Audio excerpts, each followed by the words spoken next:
सुप्रभात। कैसे हैं आप सब? आशा करती हूँ कि आप सभी अपने घर में खुश और खुशहाल होंगे। तो हमारा जो टॉपिक चला हुआ था बच्चे पहले से ही, वो हम कर रहे थे आधुनिक काल की परिस्थितियां।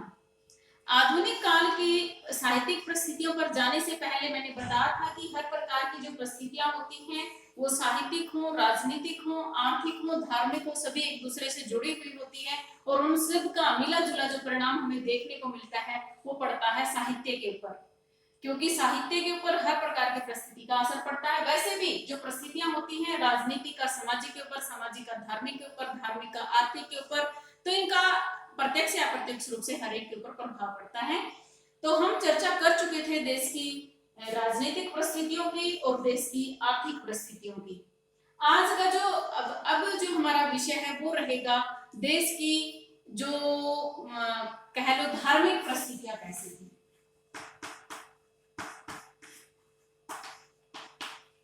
धार्मिक परिस्थितियां, जब देश की राजनीतिक और सामाजिक परिस्थितियां अच्छी नहीं चल रही थी तो ऐसे माहौल के अंदर धार्मिक परिस्थितियों को भी हम बहुत ज्यादा अच्छा नहीं कह सकते, क्योंकि भारत देश के अंदर हिंदू, मुस्लिम, सिख, ईसाई हर प्रकार के लोग हैं और हर प्रकार की सभ्यता संस्कृति का यहाँ पर आगमन होता रहा है। पाश्चात्य संस्कृति का प्रभाव यहाँ पर देखा जा सकता है, क्योंकि लंबे समय तक यहाँ पर अंग्रेज हैं जो वो शासन करके गए हैं।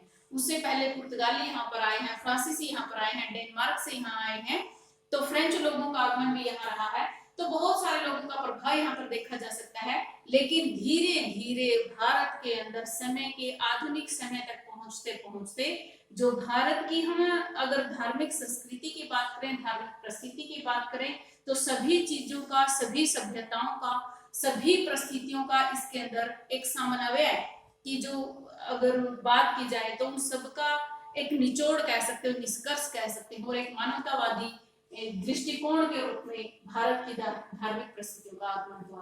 क्योंकि जो भारत की अगर देखा जाए तो जो आध्यात्मिक परिस्थितियां हैं, अध्यात्म का जो रूप था उसका रूप बदलकर आधुनिक समय तक आते आते मानवतावादी हो गया था।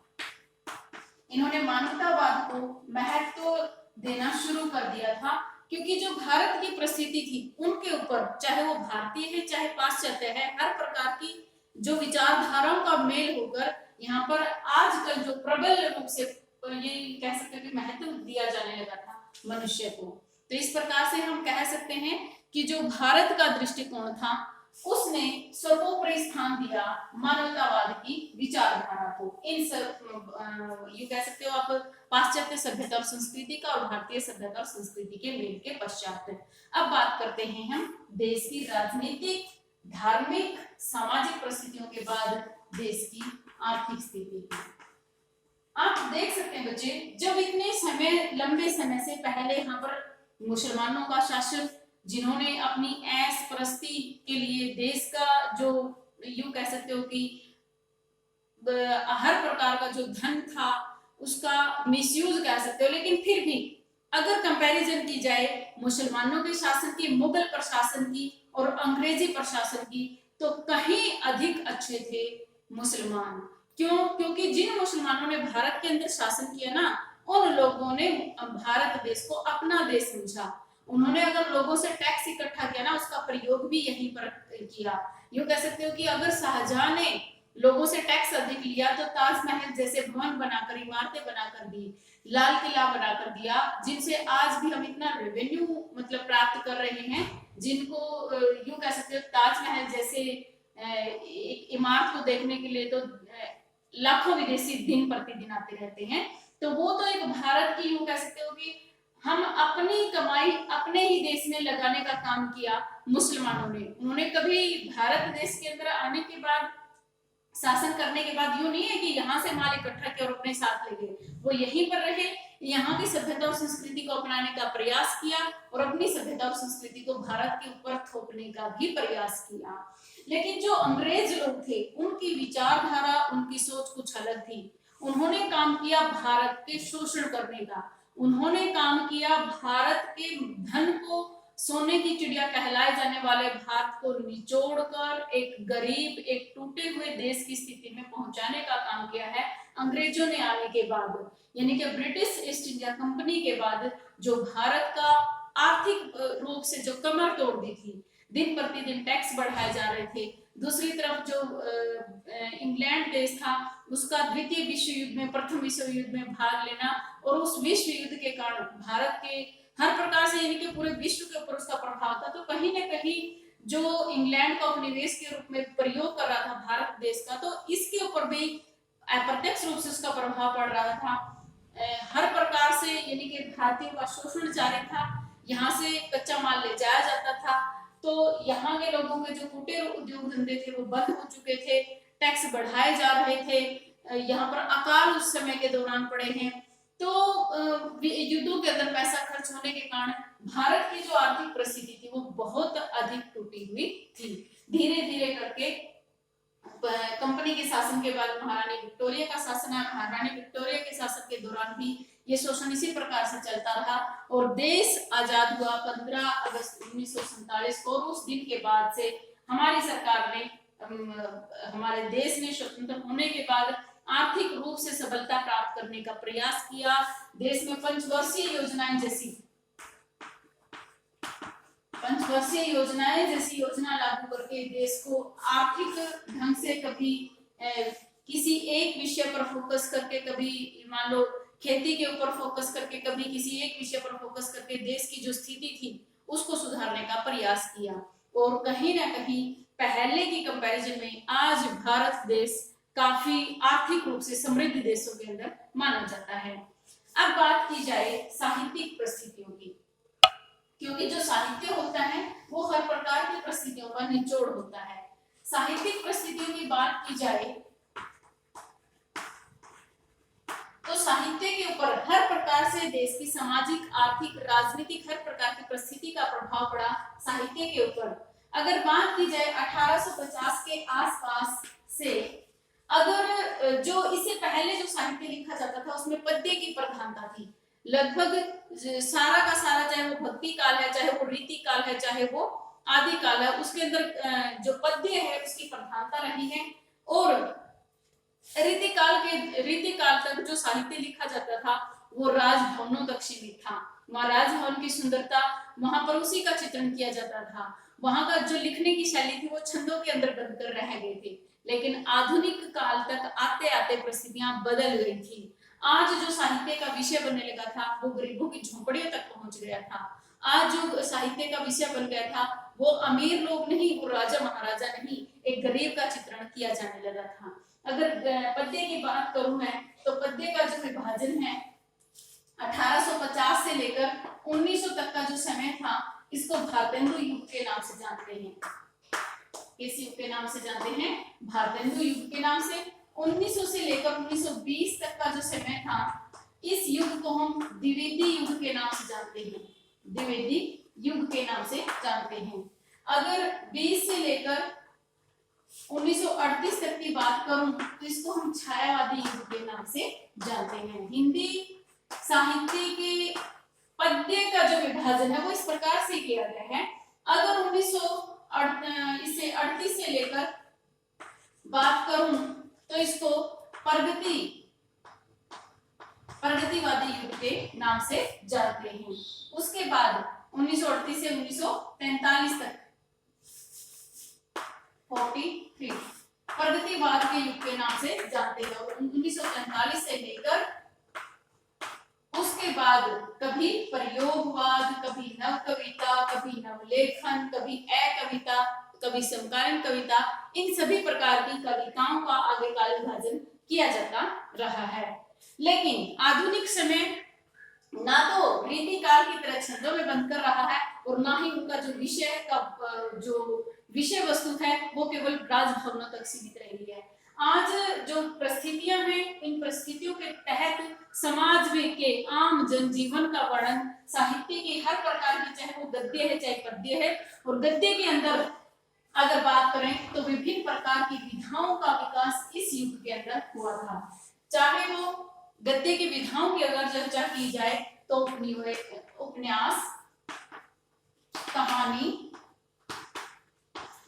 संस्मरण, रेखा चित्र,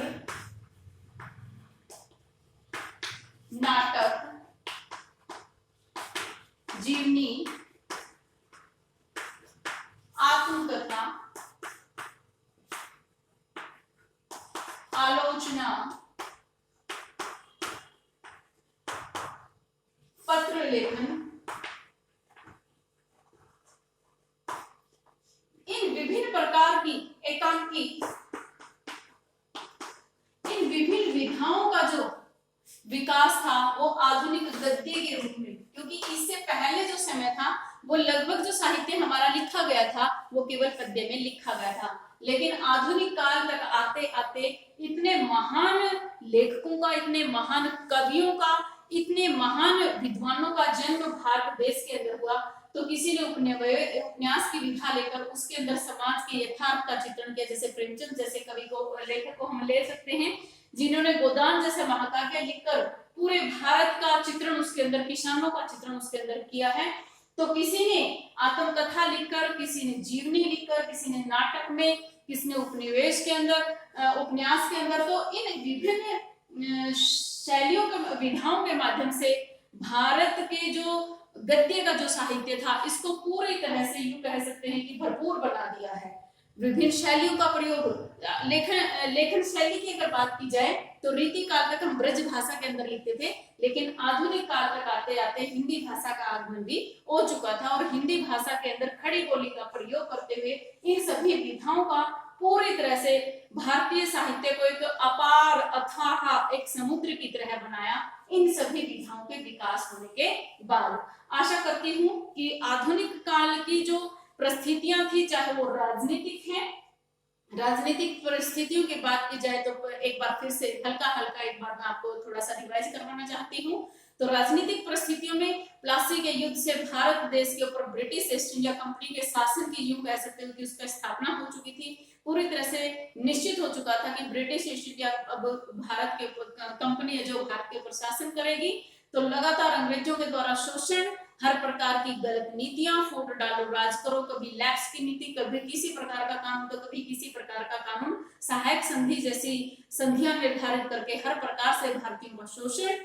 उसके बाद सामाजिक बात करें तो समाज में भी हर प्रकार की कुरीति, चाहे वो सती प्रथा है, चाहे वो बाल विवाह है, चाहे वो पर्दा प्रथा है, चाहे वो विधवा विवाह निषेध है, इस प्रकार की कुप्रथाओं का भारत के अंदर आगमन और फिर साथ ही समाज सुधारकों का आगमन, जिन्होंने कुपरिस्थितियों से भारत को उठाने का प्रयास किया।